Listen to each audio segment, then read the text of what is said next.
Hello everyone, and here is a short video which is going to talk to you about the relationships that can exist between lines on a graph.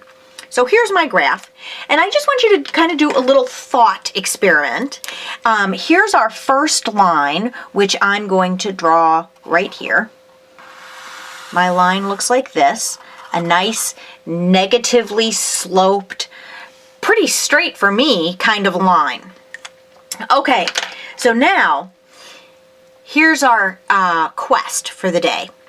We want to draw lines that have unique relationships to this brown line and describe them.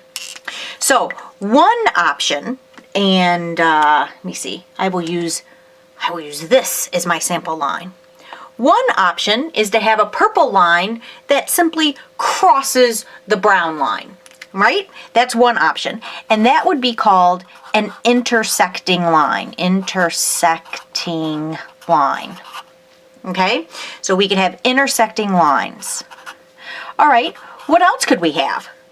Well, we could have lines that never intersect. So if my purple line went like this, for instance, it would go to infinity in all directions, and it would never touch the brown line. There's a special name for lines like this. Do you remember what it is? It's called parallel. So we could have parallel lines.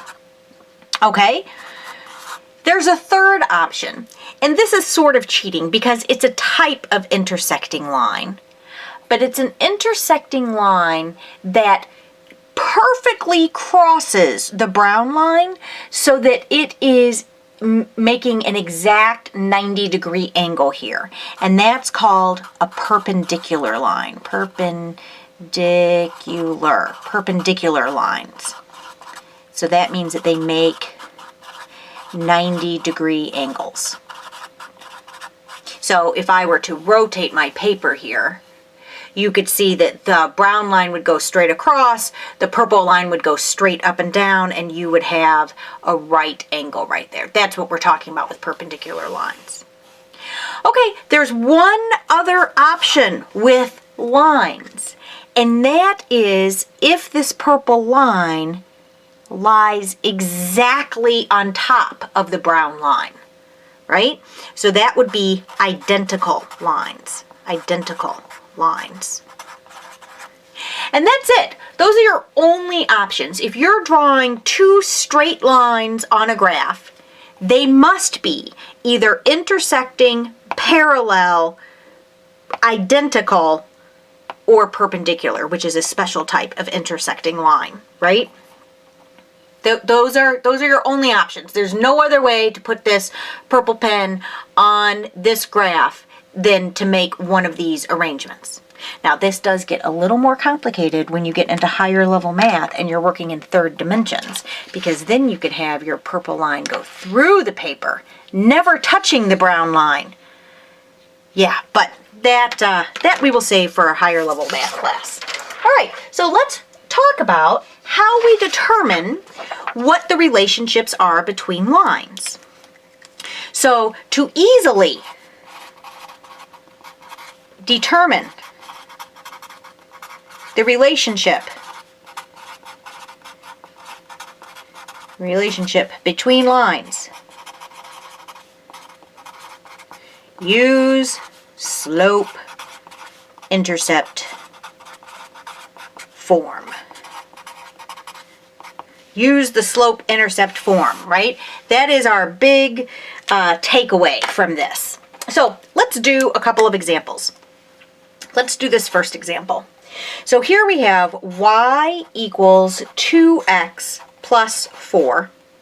And then for our second equation, we have y equals x plus 2. Okay? So there are a couple of things that we could look at here. First of all, we could look at the slope. So I'm going to label this y sub 1 and y sub 2. This is the line y, and this is the line 2, right? And so I know m sub 1 equals 2, right? The slope of this first line is 2.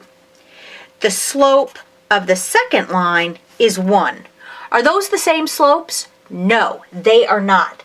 That means that, going back to my little picture here, that means that the purple line, our second line, is not the exact same slope as the brown line. So at some point, those lines are going to cross, right? It might happen right away.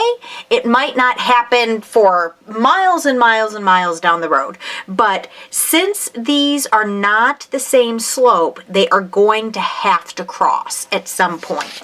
So these are going to be intersecting lines. Now, there was a type of intersecting line, remember, that was special, and that is a perpendicular line. So you ask yourself, is it possible that these two lines are perpendicular? And the answer is no. How do I know that? I will tell you in a different color. Perpendicular lines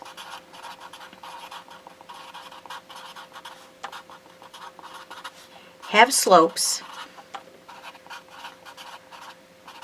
that are inverse, that means one's positive and one's negative, inverse reciprocals, that means they're flipped upside down of each other. Inverse reciprocals of each other. Let's do an example. Let's say we have y equals 1/2 x plus 5. And we also have another equation that is y plus 7 equals negative 2x. We need to put this one in slope-intercept form, right? Because it's not there yet. So we need to move this 7 over. So we get y equals negative 2x minus 7. So we're comparing this equation and this equation right here. Do you see how this would be negative 2 over 1? If I were to flip it upside down, I'd get 1/2. And this is a negative and this is a positive. These slopes are inverse reciprocals of each other. Therefore, these are perpendicular lines. Perpendicular lines, these two. Inverse reciprocal slopes. Okay, let's take a look at another option. So we have this other option. Wait, I want a different color. Here we go. Let's say that we have 3x plus y equals 1. And we also have 6y plus 6 equals 18. Okay, I don't like either of these equations. Why not? Yeah, because they're not in slope-intercept form. And in order for us to do magic work here, we need to have things in slope-intercept form. So I'm going to get a new sheet of paper, and we're first going to work on getting these in slope-intercept form. So we have 3x plus y equals 1, and then we also have 6y plus 6 equals 18x. All right, let's start with this one.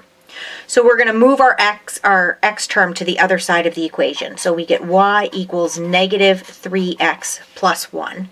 Now we're in slope-intercept form, so that's good. Over here, we're first going to move our 6 to the other side. So we get 6y equals 18x minus 6. I divide everything by 6. So I get y equals 3x minus 1. All right, what is happening with these two equations? Okay, you see one is positive and one is negative, but is one the reciprocal of the other? No, they're both 3. This is negative 3, this is positive 3. So these are simply intersecting lines. Intersecting lines. That's all that's happening there. All right. Let's come over here. I'm going to give you 2 more equations. Again, these are not in slope-intercept form. Here we have 2x plus 2y equals 8. And here we have 3y minus 12 equals negative 3x. Let's see what we get when we do this. Okay, first this one over here. I'm going to move my x term to the other side. So I get 2y equals negative 2x plus 8. Divide everything by 2. I get y equals negative x plus 4. Negative x plus 4. That's my slope-intercept form. Over here, I'll move my 12, so I'll get 3y equals negative 3x plus 12. Divide everything by 3. I get y equals negative x plus 4. You'll notice that the slopes are the same. So you might be thinking these are parallel lines. Well, ordinarily you would be right, except that look at this. The entire equation is the same. Do you see that? We even have the same y-intercept. So if we have the same slope and the same y-intercept, that means that we are dealing with identical lines. Identical lines. So that is how you can use the slope-intercept form to just look at the slopes and the slope-intercepts and see whether you're dealing with parallel, intersecting, identical, or perpendicular lines. It is a very helpful tool to have.